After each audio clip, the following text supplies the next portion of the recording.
nacido sobre ti, con fuerza y fulgor, para llevar mi salvación, ser luz a las naciones.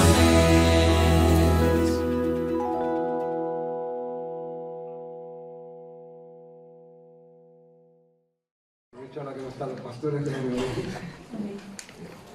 porque Dios nos trajo a esta iglesia hace ya un tiempecito, y por conocerlo, lo que somos la familia de Dios aquí en esta iglesia, la verdad que somos unos privilegiados. Y estaba pensando, bueno, la verdad que llevo un tiempo, unos meses, la verdad me siento súper amado, súper bendecido por Dios, porque veo que Dios está bendiciendo mi vida. Y luego vendrán los tiempos, la caída, ¿no? Pero de momento hay que gozarse, ¿no? Cuando uno está bien.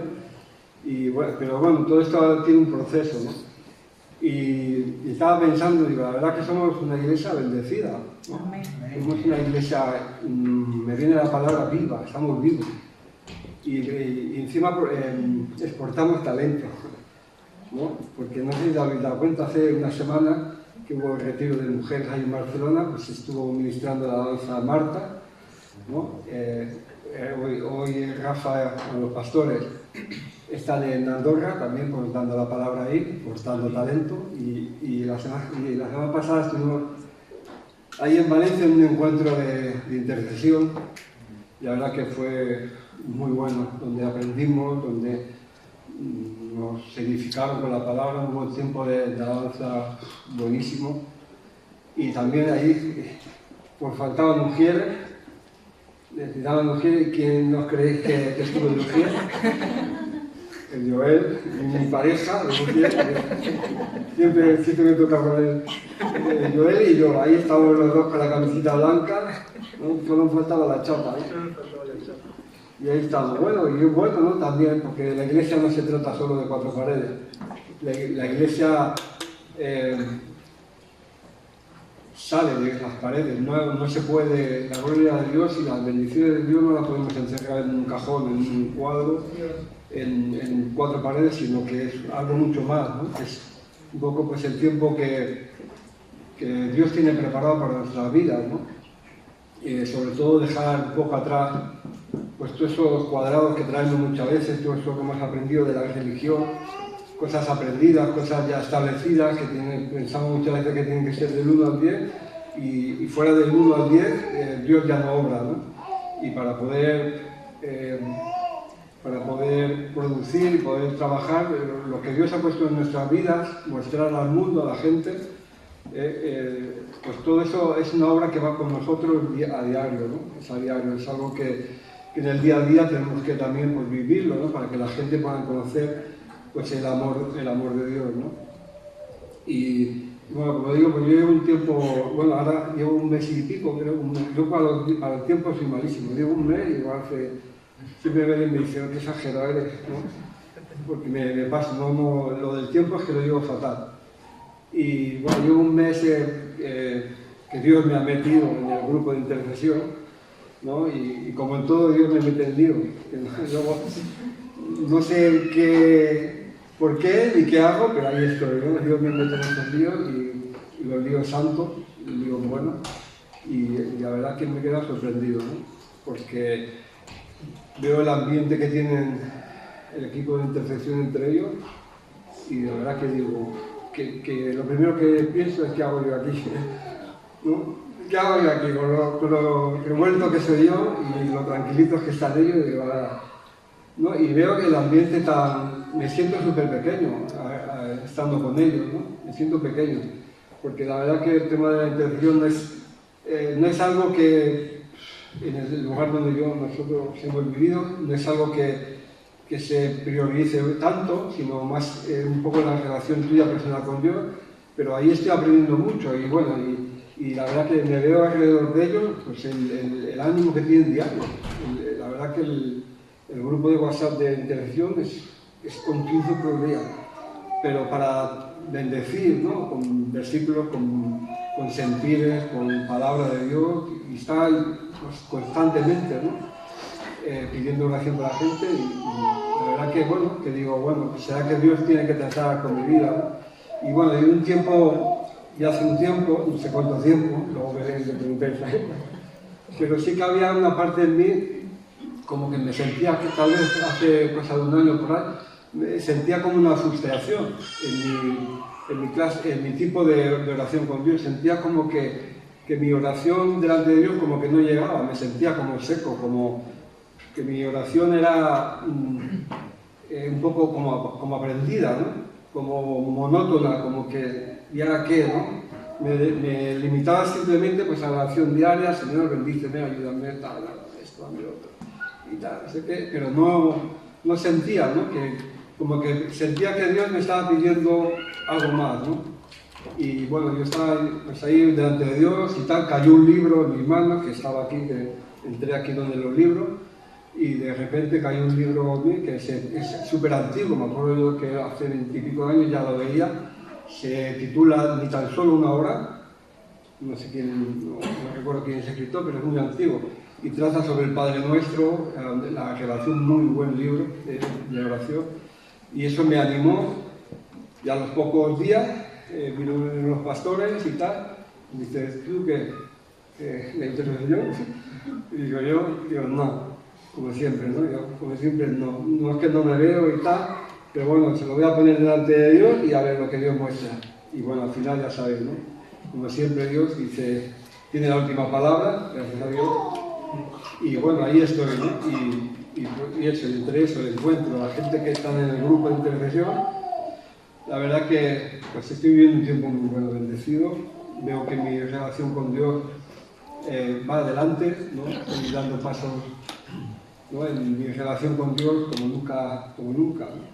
La palabra. Y bueno, yo lo que quería compartir, para no olvidarme, es una palabra que es seria, son de esas palabras que cuando suenan nos dicen, uff, ¿no? Y la palabra es santidad. Son palabras que dan mucho respeto, ¿no? Que dan respeto, porque cuando oyes esta palabra, ¿no? Como hemos crecido en un ambiente, digamos, católico desde pequeños, pues ¿quién son los santos dentro de la Iglesia Católica? Uno tiene que morir lo primero para que te hagan santo, ¿no? Son personas súper ancianas, ¿no? Gente, ¿no? Que la Iglesia Católica los nombra como santos y tal, son gente pues apartados ahí en una montaña, en un convento ahí y tal, apartados de todo, ¿no? Para que poder llegar en ese proceso, ¿no? Y es lo primero que te viene a la mente, pero la palabra de Dios, dentro de la palabra de Dios tenemos muchos llamados, los cristianos, ¿no? Tenemos muchos llamados a servir a Dios, a adorar a Dios, a la oración, al ayuno, a leer la palabra, pero también en la palabra de Dios tenemos un llamado a los cristianos que no podemos ignorar, que es el llamado a la santidad. Llamado a la santidad.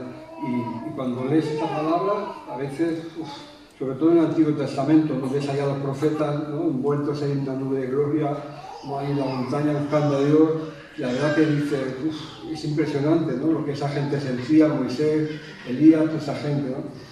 Y bueno, como digo, es una palabra que a mí por lo menos me infunde respeto, ¿no? Porque digo, ¿quién soy yo? ¿No?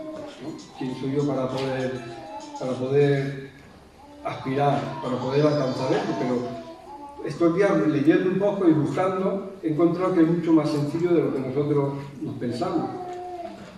Porque sabemos que cuando una persona conoce a Cristo, ¿qué es? Somos santos, digamos. No es que luego hay un proceso de santificación, pero en el momento que somos hijos de Dios ya somos santos. ¿Por qué? Porque el Espíritu de Dios está en nosotros.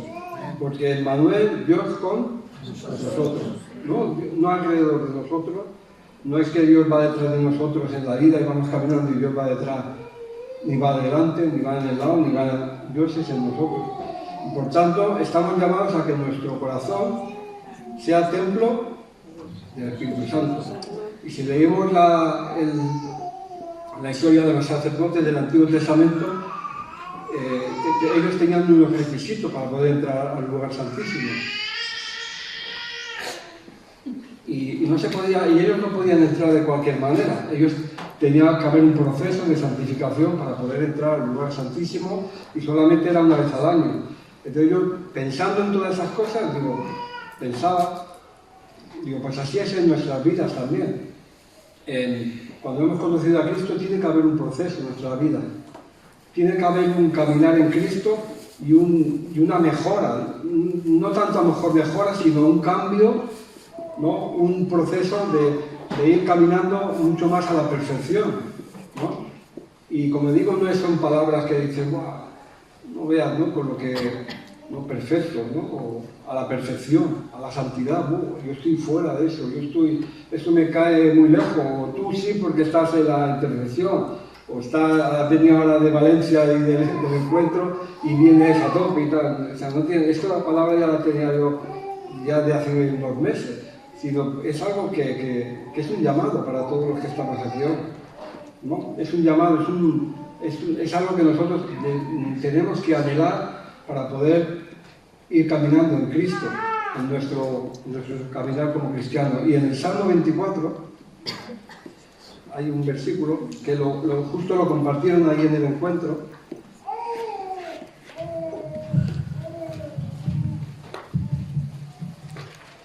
Y es una pregunta, el Salmo 24, versículos 3 y 4. Y dice, ¿quién subirá al monte de Dios, al monte de Jehová? ¿Y quién estará en el lugar santo? ¿No? Y este salmo, o este versículo empieza con una pregunta, ¿no? Y yo, sabéis que muchas veces cuando he compartido, siempre busco versículos que hagan preguntas, porque me gustan las preguntas, ¿no? Me gusta preguntarme cosas, saber y luego encontrar la respuesta. Y yo muchas veces cuando alguien me pregunta, creo que es un defecto, cuando alguien me pregunta algo, contesto con otra pregunta, ¿no? Y al final siempre nos enredamos y nunca, ¿no? Es más difícil llegar a la conclusión, pero aquí nos hace una pregunta, la cual nosotros mismos debemos de respondernos, cada uno de los que estamos aquí hoy. Aquí está hablando en un nivel de búsqueda de Dios. Hace unos meses ya la pastora nos compartió de vivir en el valle y vivir en el monte, la diferencia que había, que el Dios del valle también es el Dios del monte. Y si leemos muchas historias del Antiguo Testamento, vemos que muchos de los santos y de los profetas, cuando tenían que buscar a Dios, subían ¿a dónde? Al monte. Moisés, Elías, en el Nuevo Testamento la transfiguración de Jesús fue en el monte, y eso hace referencia, cuando habla de la montaña, del monte, está hablando de la referencia de apartarse del mundo, de las cosas de lo terrenal, y buscar las alturas en Cristo, las alturas en Dios, para poder estar a solas. Habla de la presencia de Dios, habla de la gloria de Dios, y aquí nos pregunta esto, nos pregunta ¿quién subirá al monte de Dios? ¿Quién estará en su lugar santo? Y claro, si somos muy negativos, en el sentido de que tenemos una autoestima muy baja, pues seguramente ya automáticamente nos descalificamos. No, yo no, porque yo soy muy carnal, soy muy terrenal, no leo casi la Biblia, o no oro casi, o no hago esto, no hago lo otro, no sé. Y enseguida pues, posiblemente nos autodescalificamos nosotros mismos, ¿no? Porque está haciendo una pregunta, pero es mucho más fácil de lo que pensamos a veces. Y yo he pensado un poco, depende de la respuesta que tú des al concepto que cada uno de nosotros tengamos de Dios, ¿no? La tradición, ahora en las Navidades y tal, y la Coca-Cola, nos ha cambiado el mensaje de la Navidad por el hombre este de las barbas de la Coca-Cola, ¿no? Que es el engaño más grande que ha habido en la historia de la publicidad, ¿no? Cambiamos a Cristo por un tío con barba en la Coca-Cola, con la sonrisita esa falsa que tiene, ¿no? Y todo Coca-Cola, y viva América, y viva la pesigola y las patatas fritas. Y ese es el mayor engaño que ha habido en la historia de la publicidad. Y han cambiado, ¿no? El sentido de la Navidad por algo que es material, que es compra, gasto, dinero, etc. Y entonces depende del concepto que cada uno tengamos de Dios, así tendremos la respuesta. Ahora, ¿cómo vemos a Dios nosotros? Tal vez vemos a Dios con un viejito con barba, ¿no? También como lo ponen los pintores ahí en el Vaticano. Nosotros hemos estado en el Vaticano viendo las pinturas de Miguel Ángel y lo vemos ahí con las melenas, ¿no? Con las gorditas, con los ojos así claritos, con cara de bueno, ay, y así es como nos lo plantea la cultura, como un Dios ahí bueno y que qué bueno es y que todo lo perdona y que todo tal y no pasa nada y tal. A veces nos lo plantean como un Dios frustrado porque el mundo no cambia, porque la gente no quiere saber nada con Dios, y vemos un Dios ahí como frustrado, pero el plan de Dios sigue adelante. Dios es mucho más grande que lo que el hombre se puede imaginar, ¿no? Entonces, depende del concepto. Entonces, ¿cómo vemos a Dios?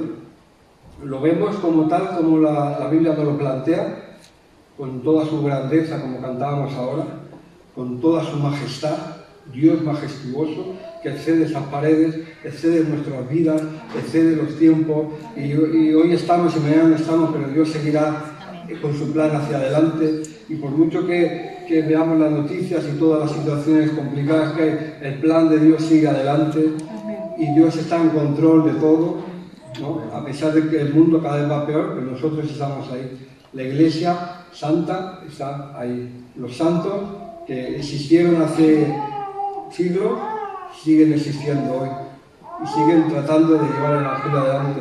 Lo vemos con todo su poder sanador, como nos compartía Milen, el poder sanador de Dios, el poder transformador de nuestra vida. Vemos un Dios que tiene poder para cambiar, para hacer de esta iglesia, no en pocos años, que también es algo sorprendente, ¿o no? En pocos años, cómo ha crecido la iglesia, Y todas esas cosas no las digo por orgullo ni para que nos sentamos, sino por sentir agradecimiento a Dios por lo que está haciendo. Pues a veces no lo vemos, a veces nos desanimamos, a veces nuestros sueños, nuestros planes no se cumplen y desanimamos y decimos, bueno, venga, vamos al culto, o vamos a estar ahí en la iglesia, pero no acabamos de entrar en los planes de Dios, en toda su majestad, en toda su santidad. Y la respuesta nos la da la Biblia, no tengo que darla yo, porque yo,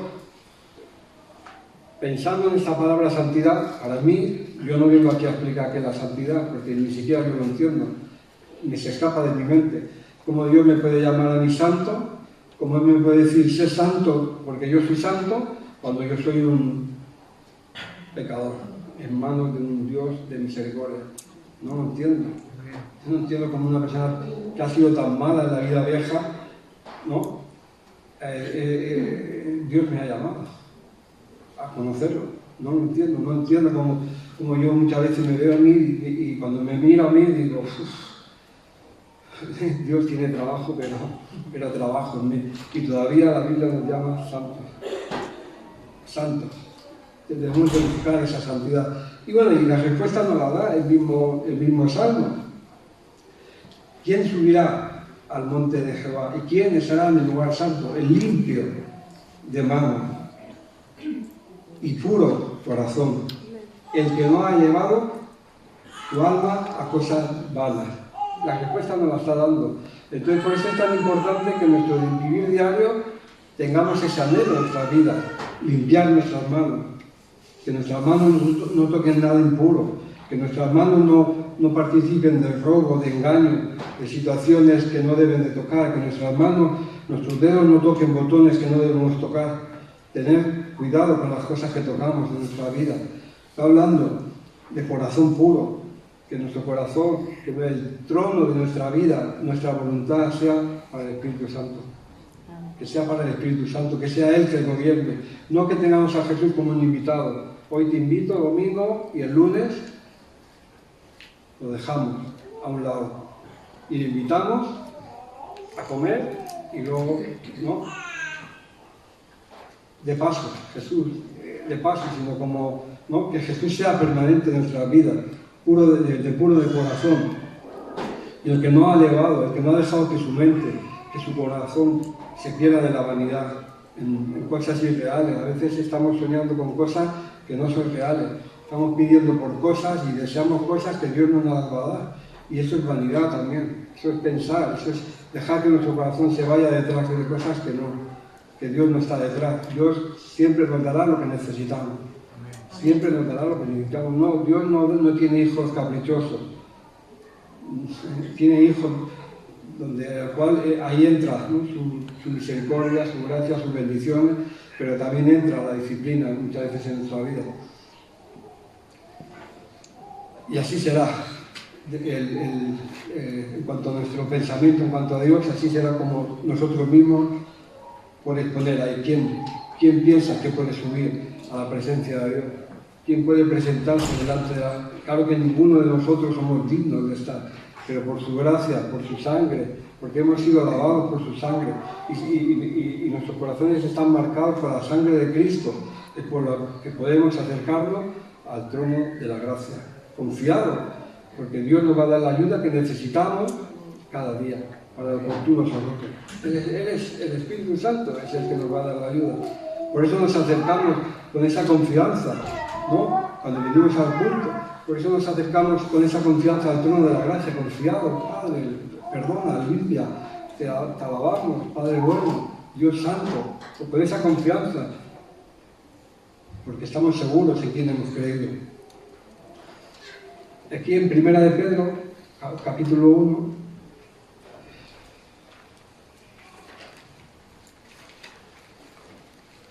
versículo 14 y 16.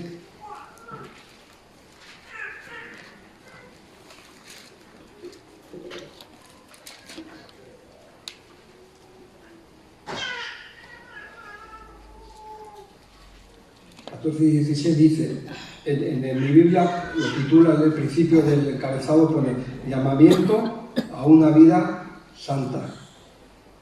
Por tanto, dice, como hijos obedientes, aquí está la clave, la obediencia a Dios, es algo que para mí personalmente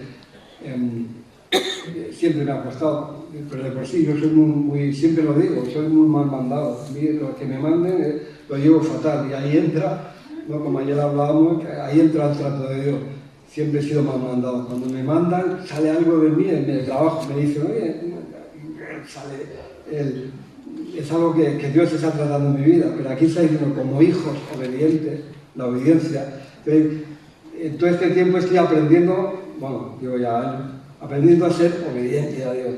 Obediente a los pastores, obediente a los hermanos, no solamente a los pastores, sino a los hermanos que están, cuando nos aconsejan, cuando nos dicen, obediente. Cuando Dios me dice, canta, canto. Cuando Dios me dice, sirve, ¿no? Vamos allá al encuentro y nos encontramos que tenemos que servir. Hago de Ujier con todo mi corazón y con todo lo que tengo. Cuando Dios nos dice, predica, predica. Cuando Dios te dice, evangeliza, evangeliza.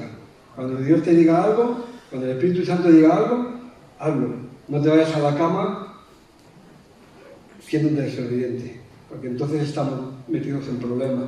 Bueno, por tanto, como hijos obedientes, no os conforméis a los deseos que antes teníais estando en vuestra ignorancia.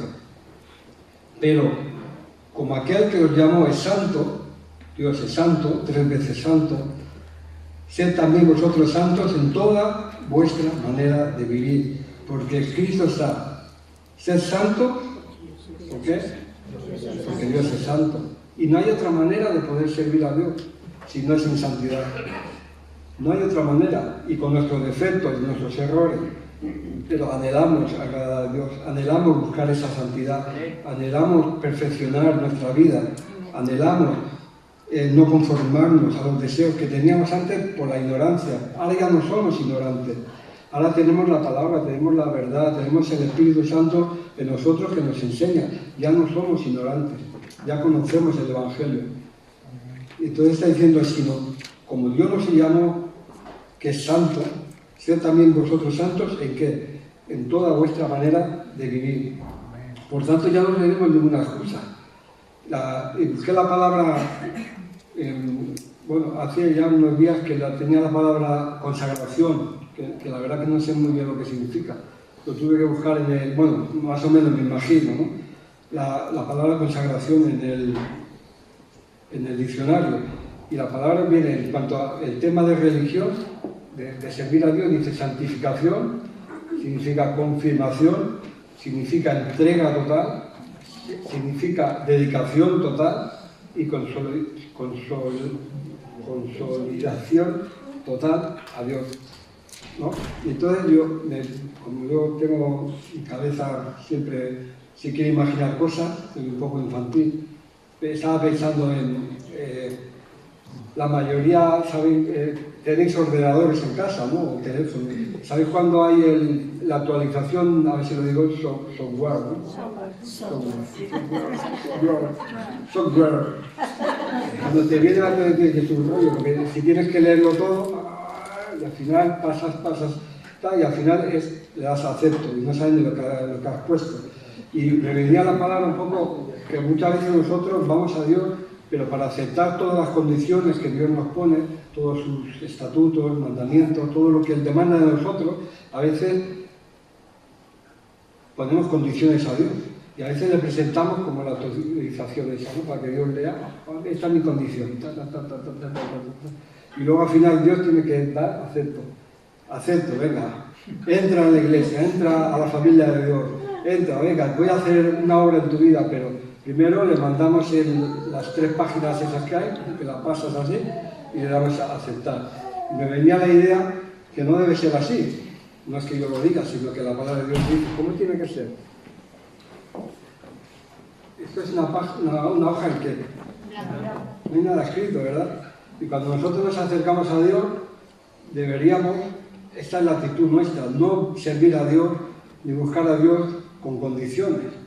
Poner condiciones, si tú me bendices, si tú me das un esposo, una esposa, un trabajo, sanidad, no sé qué, yo te aceptaré, yo te seguiré, ¿tal? Porque eso es un evangelio de sentimiento, es un evangelio condicional. Y cuando nosotros rendimos nuestra vida a Dios es incondicional. Y debería ser como esa es mi firma. Ya queréis copiar. Esta es mi firma. Yo no sé. Esta es mi firma. Y esta es la condición, ¿no? Que debemos de la hoja en blanco. Y tú, Dios, escribe mi historia. Porque la historia nuestra la escribe ¿quién? Es Dios el que la escribe. Y nuestra historia termina cuando Dios lo diga. No cuando alguien lo diga, no, este ya, seguramente que ya no, o aquel, mira lo que ha hecho, mira cómo vive su vida, mira cómo está su familia, mira cómo, ¿no? Y a veces somos nosotros, nos convertimos en jueces, decimos, no, la historia de este se acabó, este ya no sirve, la iglesia, ya no. Sin embargo, ¿quién es el que hace la historia en nuestra vida? ¿Quién es el que la escribe? Es Dios el que la escribe, el Espíritu Santo. Y claro, Dios no nos puede mostrar todo lo que va a hacer en nuestra vida porque si no nos asustaríamos. Si pusiera Dios aquí todo lo que tiene que hacer en mí, igual nos firmaría. Tienes que cambiar el orgullo, tienes que dejar de ser cabezón, tienes que cuidar a tu mujer, tienes que obedecer a tu mujer, someterte como su mujer se debe someter a ti, tienes que respetar y valorar a tus pastores, tienes que amar a la iglesia, tienes que servir, tienes que dejar de buscar excusas y ponerte a funcionar para Dios y deja de buscar culpables y mírate tu vida. Mírate tu vida. Entonces, pero si todo eso lo pusiera Dios, ninguno firmaríamos. No firmaríamos a nadie. Y esa es la consagración, hoja en blanco.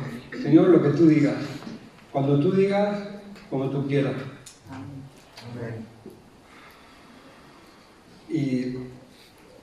Porque en el versículo siguiente, el versículo 6, no lo vamos a buscar, de ese mismo salmo, dice, así son los que te buscan, en el Salmo 24, dice, así son los que te buscan, los que buscan tu rostro. Y una cosa es buscar las cosas de Dios y otra cosa es buscar el rostro de Dios. Son dos cosas diferentes. Las cosas de Dios son las cosas añadidas, lo que Dios añade a nuestra salvación, a su plan, sanidad, trabajo. Y a veces nos enredamos tanto en buscar ese tipo de cosas que nos olvidamos que una cosa diferente es buscar el rostro de Dios. Y para buscar el rostro de Dios, dice en Isaías 57:15, que Él habita en las alturas, que Él habita en la santidad. Y buscar el rostro de Dios es encontrarse con Dios cara a cara, es verlo a Él en su gloria, en su majestad. Y es un poco lo que a mí en esos meses, como decía, es lo que me pasaba, como que sentía que no llegaba, que mi tiempo de oración, de alabanza de Dios personal, no acababa de llegar, era algo monótono. Y yo deseaba, en mí había como una frustración, yo deseaba poder buscar el rostro de Dios. Yo deseaba en la mañana, cuando busco a Dios, encontrarme con Dios cara a cara, sentir su gloria, su presencia, su amor cada día. Y en ese proceso, porque a veces Dios tiene que vaciarnos y tiene que hacer que nos sintamos frustrados para poder buscar algo más, algo mejor, algo más excelente todavía. Pero si estamos llenos ya con lo que tenemos, si no sentimos que hay algo más que podemos buscar, que Dios tiene algo preparado mucho más grande para nosotros, no lo vamos a buscar. Pero cuando sabemos que Dios tiene algo más, ¿no?, para la iglesia, algo más, que Dios desea mucho más de lo que ha hecho entre nosotros, que Dios desea hacer mucho más de lo que ya ha hecho en tu vida, hay más. Entonces, ¿tú qué haces? Buscas. No solo buscas, sino llamas. No solo llamas, sino que pides, ¿no? Te involucras. Y habla un poco de eso, ¿no? A mí me habla de esa parte que hay en nuestra vida, ¿no? Y sobre todo de no rendirnos, no conformarnos a como estamos. Hay que seguir buscando pues, la voluntad de Dios. No hagamos como el pueblo de Israel, ¿no? que era tan grande lo que Dios les mostró, su gloria, que dijeron a Moisés en Deuteronomio 5:22, no lo vamos a buscar, y 23, ¿qué fue lo que dijo el pueblo? Que Dios no nos habla a nosotros, que Dios te habla a ti. Y cuando Dios te habla a ti, tú vienes y nos cuentas lo que... Eso es un poco triste, ¿no? Muchas veces conformarnos a esperar que otro nos comparta. Está bien, porque es una bendición y para eso están los maestros y los predicadores y la gente que nos enseña. Está muy bien, pero tú tienes que buscar tu propia relación con Dios. Tienes que buscar tu propio tiempo con Dios. No huir, muchas veces, como ayer hablaban, ¿no?, en la reunión que tuvimos, huir del trato de Dios. No, que Dios me habla a través de mi mujer, que Dios obre a través de otro, que Dios me traiga la palabra por medio de ir el domingo o el jueves en el culto, que está bien, que no digo nada mal en ese sentido, pero que seamos nosotros. Porque el resultado, ¿sabes cuál fue? Que Moisés subió a la montaña y dice que entró ¿en dónde? En la nube. Solo Moisés fue el beneficiado. Solo Moisés pudo escuchar la voz de Dios. Luego Moisés bajaba al pueblo y hablaba al pueblo de lo que Dios le había transmitido. Que no sea así entre nosotros, sino que nosotros anhelemos estar en la montaña, subir a ese monte, a ese lugar santo, ¿no? Y eso me habla a mí de dar un paso más hacia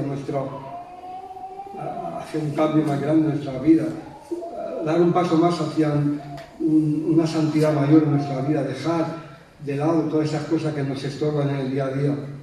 Y tenemos las promesas de Dios, y tenemos la palabra de Dios que nos confirma que Dios está obrando en nuestra vida. En Filipenses 1:6, ese versículo casi no lo sabemos de memoria, ¿no? Lo que a lo mejor sí. Estando persuadidos de que de aquel que comenzó la buena obra en vosotros. ¿Comenzó la buena obra en nosotros, sí o no? Sí. Aquel que es Cristo, es el Espíritu Santo, que comenzó en vosotros la buena obra, la perfeccionará hasta el día de Jesucristo. Eso es una promesa de Dios y Dios la va a cumplir. Que aquel que comenzó un día una obra en nuestras vidas, cuando estábamos en nuestra ignorancia, en nuestros pecados, empezó a hacer una obra. ¿Qué está diciendo? La perfeccionará. Eso quiere decir que tenemos que ir madurando en Cristo, que no podemos ser siempre bebés, adolescentes en Cristo, niños en Cristo que nos tienen que estar enseñando cada día, corrigiendo cada día, empujando. Venga, anímate, venga, participa, venga, adelante, vamos. No podemos estar toda la vida así, sino que está diciendo que Dios la perfeccionará. Se está hablando de santificación, está hablando de cambios en nuestra vida, de alcanzar la perfección, y no estoy hablando ahí de palabras, los perfectos, los no sé qué, no me refiero a eso. Me refiero a mejorar, ir renovando nuestro corazón, nuestro compromiso, nuestra entrega, nuestra consagración con Dios. Tenemos que ir cada día avanzando en nuestro caminar. ¿Por qué? Porque lo dice Dios, porque Él comenzó una obra en nuestra vida y la va a perfeccionar día a día, hasta el final. Hasta el final. Por eso decía antes, llevo tiempo con esto de la historia. La historia la escribe Dios en nuestras vidas. Es Dios. Y la historia nuestra se acabará cuando Dios lo diga. No cuando alguien te lo diga, no cuando una persona te la diga, no cuando tu familia te diga no sé qué, no sé cuánto. Cuando Dios diga. Y la historia tuya la escribirá Dios. Y tu familia, y la gente que te rodea, y la iglesia. La historia de esta iglesia es de Dios. Es de Dios. Y si tú quieres participar, estarás ahí, en esa historia. Y Dios contará contigo y te involucrará y hallará. Y si no, depende de ti, ¿verdad? Claro está, si le dejamos que Él perfeccione nuestra vida, ¿no? Porque ayer hablábamos de si no hacemos como el pueblo de Israel, que al final ellos huyeron del trato de Dios. En Hebreos 12:1, versión, bueno, ya se me decía que me la pusiera, porque es un versículo muy conocido. Por tanto, nosotros, que estamos rodeados de una nube tan grande de testigos, tenemos gente que ya llevan años caminando en Cristo, que podemos fijarnos en su vida, cómo es su caminar, gente madura. Despojémonos de todo peso y del pecado que nos asedia y corramos con perseverancia la carrera que tenemos por delante. ¿A quién le toca ese trabajo? Despojémonos. ¿De quién está hablando? Hablando de nosotros. Y el Espíritu Santo nunca hará nada en nosotros si nosotros no colaboramos.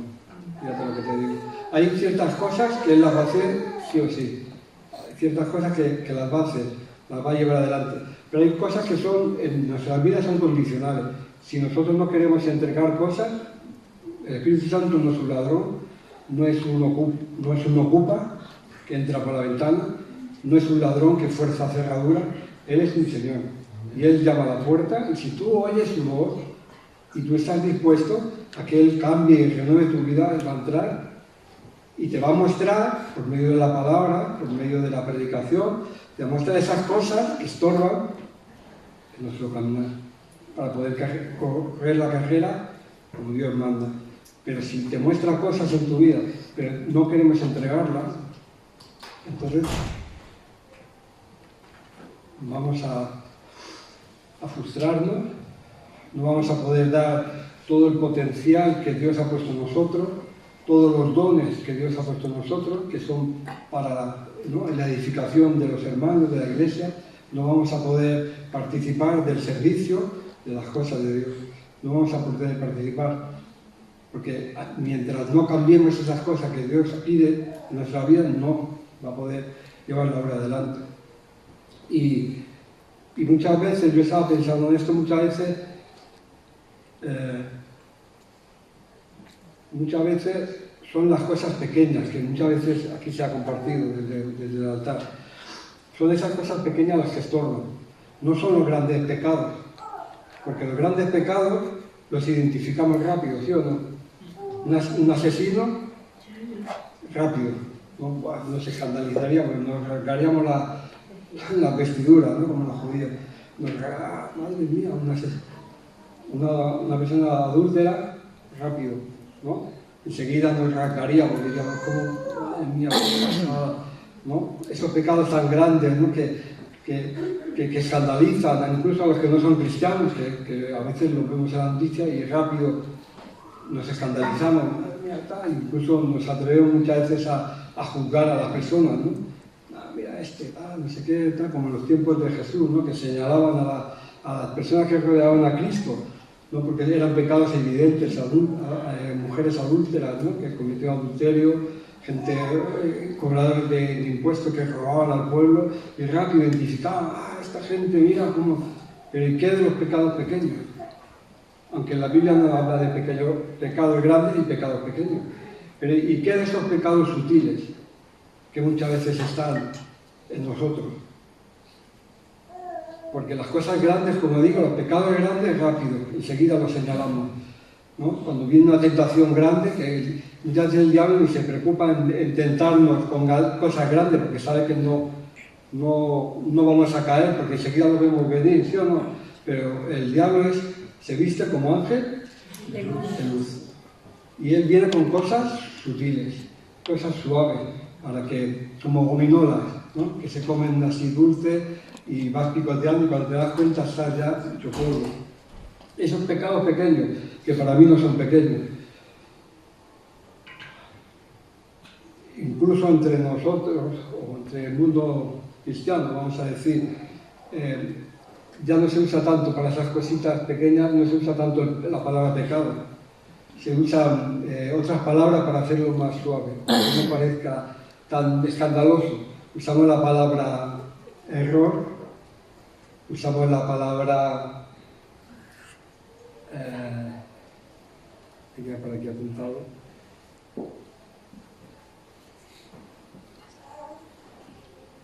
Pecaditos, cosas pequeñas.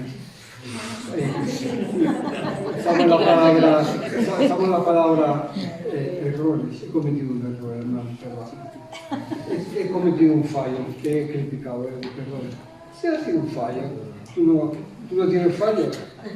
En la Biblia, hablando de la santidad, al pecado lo llama pecado, porque en Gálatas, cuando habla toda la ley, toda la infracción de la ley es pecado. Y la ley no son muchas leyes, la ley de Dios es una solamente ley. Y Jesús decía, cualquiera que falle en uno de estos puntos, que comete pecado.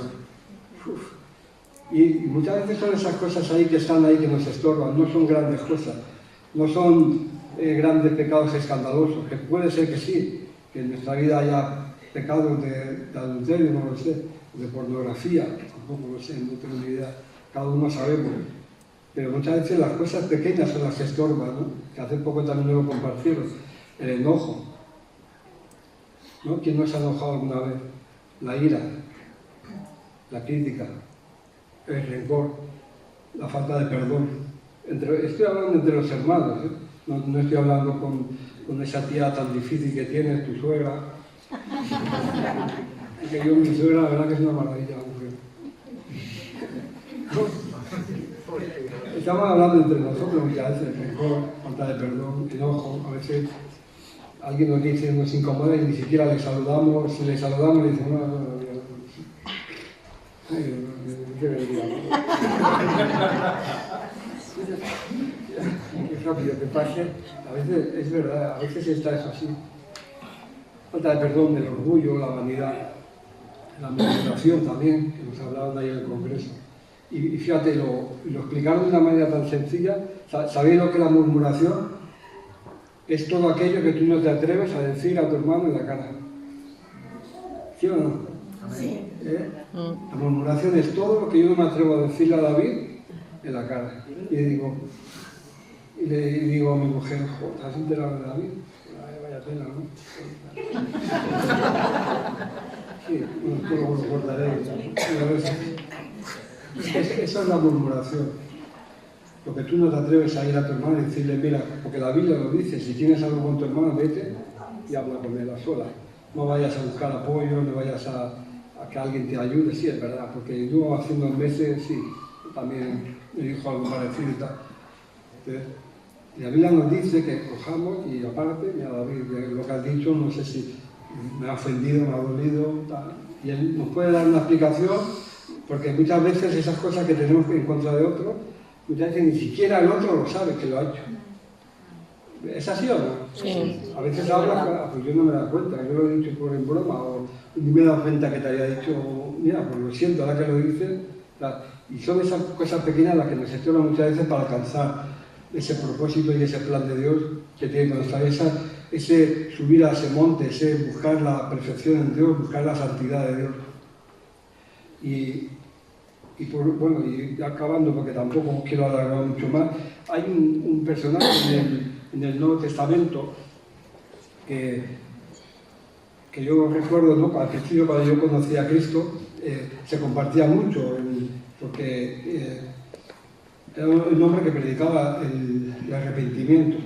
Y no era un hombre político, digamos, no era una persona que tuviera, no lo sé, como un mensaje, un gran mensaje espectacular, donde atraía aunque atraía muchas personas alrededor de él, pero su mensaje era digamos, brusco, era directo, y ese era Juan el Bautista. Y si queréis lo podemos leer en Lucas 1:80.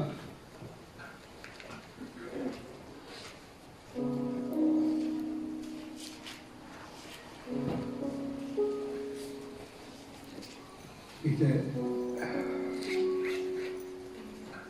y el niño crecía y se fortalecía en el espíritu, y vivió en el desierto hasta el día que se presentó públicamente al pueblo de Israel. Y aquí nos habla de Juan el Bautista. Juan el Bautista era hijo de sacerdote, Zacarías. Juan el Bautista, por descendencia, era sacerdote. Pero sin embargo, él vivía ¿en dónde? En el desierto. En la Biblia viene 340 veces la palabra desierto. Muchas veces hemos escuchado aquí compartir sobre el desierto, el significado que tiene el desierto, es ese tiempo difícil, complicado en nuestra vida, donde no sentimos a Dios, donde no sentimos la presencia de Dios, donde sentimos secos, donde sentimos que Dios no está, o muchas veces puede ser un tiempo que nosotros vivimos que necesitamos silencio. Y no me refiero a que nadie nos habla y estamos apartados, sino tiempo de no hablar, de no decir, que es un poco el tiempo que yo viví hace un tiempo atrás, tiempo de soledad con Dios, donde solo me importaba escuchar la voz de Dios. Era lo único que me importaba, era lo único que quería, que Dios trajera algo nuevo a mi vida. Y Juan vivía en el desierto. Te doy cuenta de una cosa, que siendo sacerdote, no vivía como sacerdote. No vivía como sacerdote, no vivía en el templo, que era el lugar donde por tradición, por religión, le tocaba. Vivía en el desierto. Juan el Bautista era judío y no vivía como judío. Nos habla, ¿no? Seguramente era un hombre áspero, brusco para hablar, porque para poder vivir en el desierto tienes que ser una persona especial, ¿sí o no? Vivir en el desierto no es fácil. Y yo pensaba, el desierto muchas veces convierte a las personas en personas fuertes, ¿sí o no? Para vivir en el desierto tiene que ser persona fuerte, una persona preparada. No puede vivir cualquier persona en el desierto ahí. Una persona que está acostumbrada a las comodidades no puede vivir en ese lugar.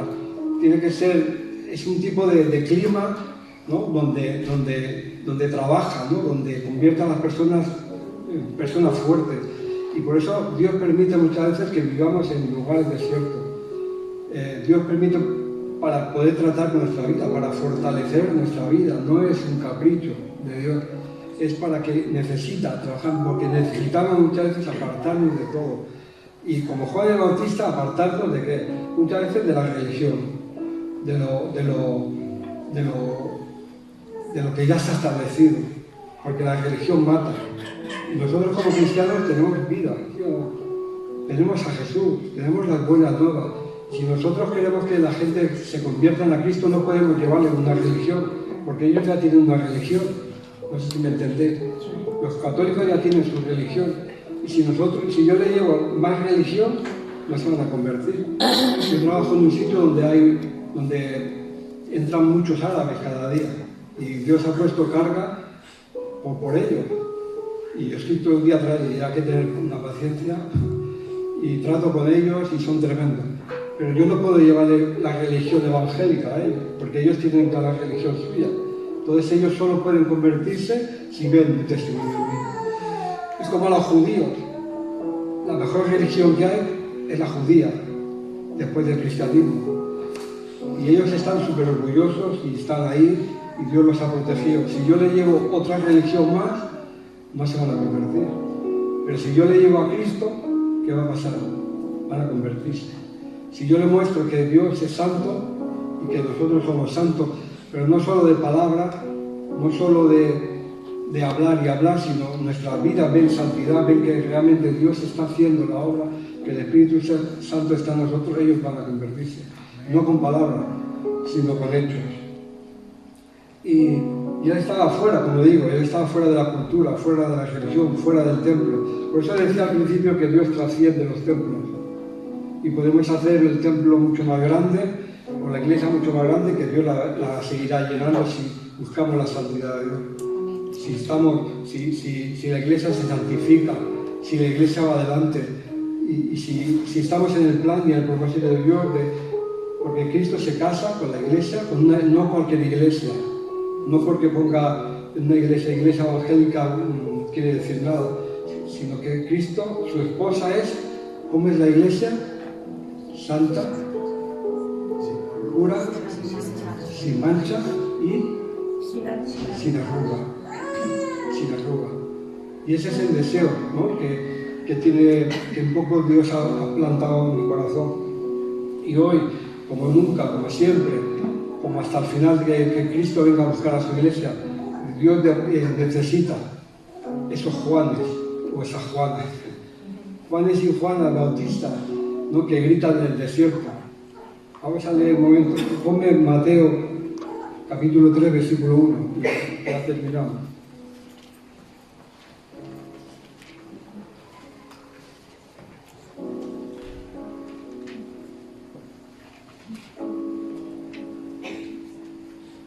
En aquellos días se presentó Juan el Bautista predicando otra vez en el desierto de Judea. Y Dios necesita o busca ese tipo de corazón que está en la brecha, no solo los que están en intercesión, que están en la brecha, que están en el frente de batalla, peleando, luchando por las almas que se pierden cada día. Y Dios busca ese tipo de corazones, ese tipo de personas como Juan el Bautista, que Juan el Bautista no se cortaba, decía la verdad y eso le costó la vida. Él decía la verdad, iba con un evangelio con un mensaje directo, arrepentido, porque el reino de los cielos se ha acercado. Y así poder escuchar cuánta gente vive en los desiertos, ¿verdad? Cuánta gente está viviendo entre nosotros desiertos espirituales. Gente que tal vez está frustrado porque no alcanzas al plan de Dios en tu vida. Sientes que hay cosas en ti, pero no puedes desarrollarlas. Y es otra frustración en nuestra vida. Tal vez hay personas aquí que están sintiendo pues, que no alcanzan en esto que hablamos, ¿no? Que su vida que falla, que fallamos, que caemos en pecados, en errores. Pero Dios es bueno y misericordioso. Pero si no hay ese tipo de personas como Juan el Bautista que grita del desierto, ¿no? Escuchando la voz de Dios en su vida. ¿Y sabes lo que ocurrió cuando Juan salió del desierto predicando? ¿Sabéis lo que ocurrió? Que los cielos fueron abiertos. Y se oyó una voz ya no de Juan el Bautista, ni de Miguel, ni de David, ni de ningún ser humano. Se escuchó la voz de Dios, que dijo: este es mi hijo amado, en quien tengo complacencia. A él oí. A él oí. Escucha a Dios. Escucha a Dios. Escucha la voz de Dios a través de esas personas, ¿no? Que traen el Evangelio pues, a nuestra vida. Y lo que compartí al principio tiene que ver con nuestro carácter. No es algo que tú puedes hacer. Tú no te puedes santificar a ti mismo. Tú puedes poner tu parte, pero el que nos santifica es el Espíritu Santo. Y eso tiene que ver todo lo que estoy hablando con nuestro carácter. ¿Qué sale de nosotros? ¿Qué es lo que sale de nosotros? ¿Qué reflejamos? Reflejamos a Jesús de una manera tan clara que cuando la gente nos ve, dice: uy, este tiene algo especial. Que cuando la gente nos mira, ven a Cristo. Que cuando alguien nos pisa, en vez de salir olor a no sé qué, sale olor a flores, sale olor agradable, aunque ¿no? Se meten con nosotros, nos dicen cosas, pero de nosotros sale gratitud a Dios. Somos ese tipo de personas que reflejamos la imagen de Jesús, porque de eso se trata la santificación. De eso se trata, reflejar a Jesús en nuestras vidas. Y eso es una obra del Espíritu Santo. Cuando nosotros quitamos todos los ídolos, toda la religión, toda la tradición, todo lo que la ley impone cómo tiene que ser el templo, tal, como Juan el Bautista, y él salió de ese lugar de comodidad para ir a un desierto.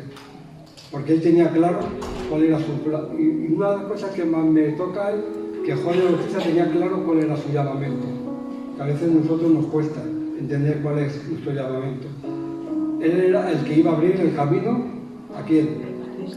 A las buenas nuevas. Y él era un poco el que iba a cerrar la puerta de lo antiguo, de la ley, y abrir un nuevo tiempo de gracia y de misericordia. Que eso es lo que Dios está trayendo a nuestra vida cada día. Cada día que nos presentamos delante de Dios, trae un tiempo de gracia, una nueva oportunidad de poder cambiar, una nueva oportunidad de subir al monte santo, que es la presencia de Dios, limpio de manos, corazón puro, no dejar que nuestras mentes, que nuestras almas anhelen cosas vanas, dejar que el Espíritu Santo haga una morada permanente en nuestras vidas. No, hoy vengo, mañana me voy, hoy vengo, mañana tal, sino permanente en nuestras vidas. Buscar la santidad, sin la cual nadie podrá ver a Dios. Y ese es uno de los llamados que Dios tiene para la Iglesia, pero la Iglesia no será santificada si nosotros no somos santos. Eso no funciona así. Si nosotros buscamos la santidad, la Iglesia será santa. La Iglesia seguirá creciendo, seguirá viniendo gente de todos los lugares que están viniendo, de todos los pueblos que nos rodean, porque oirán, escucharán que hay una Iglesia, que hay una doctrina sana, que hay una alabanza sana, que hay una gente sana, que hay hermanos sanos, que nos amamos unos a otros a pesar de nuestras diferencias.